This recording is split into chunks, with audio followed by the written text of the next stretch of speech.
Hello, everyone. Welcome to Sack Lunch News. Yes, ladies and gentlemen, Jen Psaki is back in line again like she always does. Hello, ladies and gentlemen. Welcome back to Sack Lunch News. I'm going to try something a little bit different today. This is on the proposal from Rick Scott, the Florida senator, called Skin in the Game, as that's what the left is calling it, his Skin in the Game proposal. So I went online and I found a article from factcheck.org on this, and I wanted to read some of it to you and give you my opinion.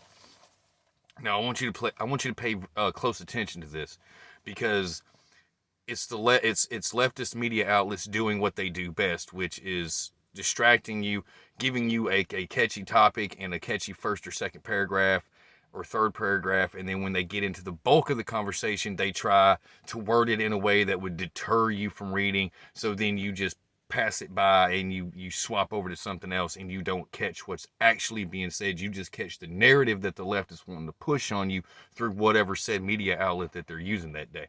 But this is from factcheck.org. This is on the Rick Scott proposal.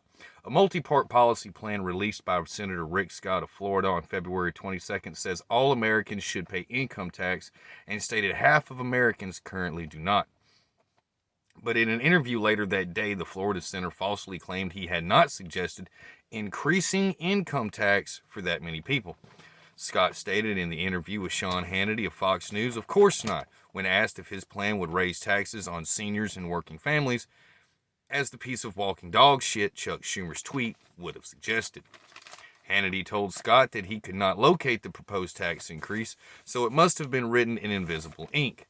Fact Check claims they found it on page 35 of the proposal, titled An 11-Point Plan to Rescue America, which state all Americans should pay some income tax to have skin in the game, even if it's a small amount. Over half of all Americans pay no income tax. Now, I want you to pay close attention to what I'm about to say. This is also from Fact Check. Now, this is down in the column. This is getting to the part where they don't expect you to actually read it. They just expect you to get caught up in the jargon and say, I don't understand all of this, and then just move on to something else, and then you only catch the narrative that they were trying to push on you to begin with.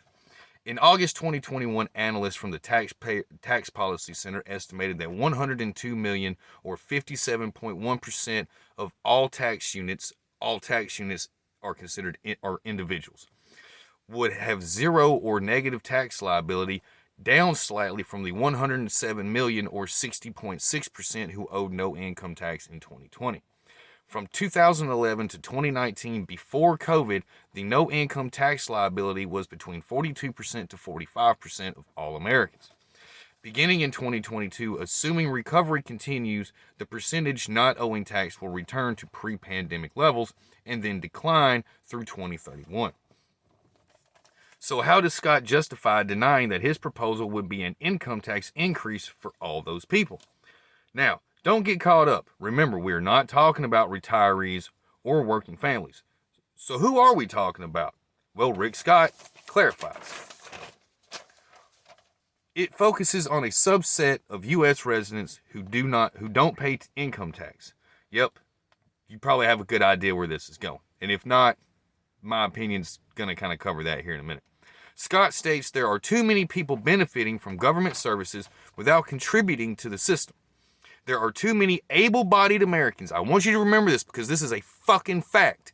There are too many able-bodied people who refuse to fucking work, and they go out and they lie and they get on these government programs for checks every month and for food stamps, and they've never contributed anything to society in their life, and they live off the American taxpayer dime because we're not useless people. We get up and we go do something with our day. But back to this. Rick Scott states there are too many able-bodied Americans who choose not to work due to policies from Joe Biden that has expanded the welfare state and paid people not to work. That's just what's happened during the pandemic. This has been going on before the pandemic. The 42 to 45% of Americans each year, probably 15 to 20% of that is just people who are able-bodied, but they're too fucking lazy to go out and get a damn job for themselves. So what do? They go, They go to the Social Security office and they lie to the representative there. They act like they're crazy, or they act like they're retarded or some shit like that, and they get on checks, and then they get on food stamps, and they spend their entire lives never fucking doing anything and accomplishing anything, and then they find themselves either committing suicide in their late 30s and early 40s, or they live a life that was pointless and useless. Now, I believe what he is saying also is this. Is people who work with no green card, or people who come over here to start a business with a deal for no federal taxes for 5 to 10 years, which does happen. Like these Indian guys who come over here and they buy these gas stations. What they do is they come in and they get a deal. It's like, hey, you don't have to pay state tax or federal tax for 5 to 10 years because you're starting a small business. Then what they do is, after that 5 or 10 year period is up, they'll transition it to another family member that in the same family that they brought from their home country over here, and the same 5 or 10 year period starts again. So the whole family gets to benefit, taking advantage of the U.S. government by not paying taxes for 5 to 10 years on the business that they start, and then they just recycle a new family member from the homeland every 5 or 10 years, and they never pay federal or state income taxes. So that's what that is probably talking about. He's not talking about, just like I'm going to, I believe I showed at the beginning of this video a clip of a tweet from Jen Psaki saying that he wants to raise income taxes on the media, like the middle class households, by $450. That's not true. That's not stated anywhere in the 11 plan, in the 11-point plan, because I downloaded the PDF and I've read the 11-point plan myself. I have the PDF. It's not in there anywhere. That's not in there. There's no $450 tax on anybody anywhere in there. But I'll leave it up to you. You can go to you can go online, look up the Rick Scott Skin in the Game proposal, and there is a PDF that you can download, and it gives you read it from cover to cover. You can look for yourself. So with that, I'll see you guys next time, and I'm going to end this video with the snippet that they're talking about on page 35. Yes, ladies and gentlemen, right there, that small snippet to your left is exactly what this argument is about. The left is doing everything it can to sow dissent between the aisles.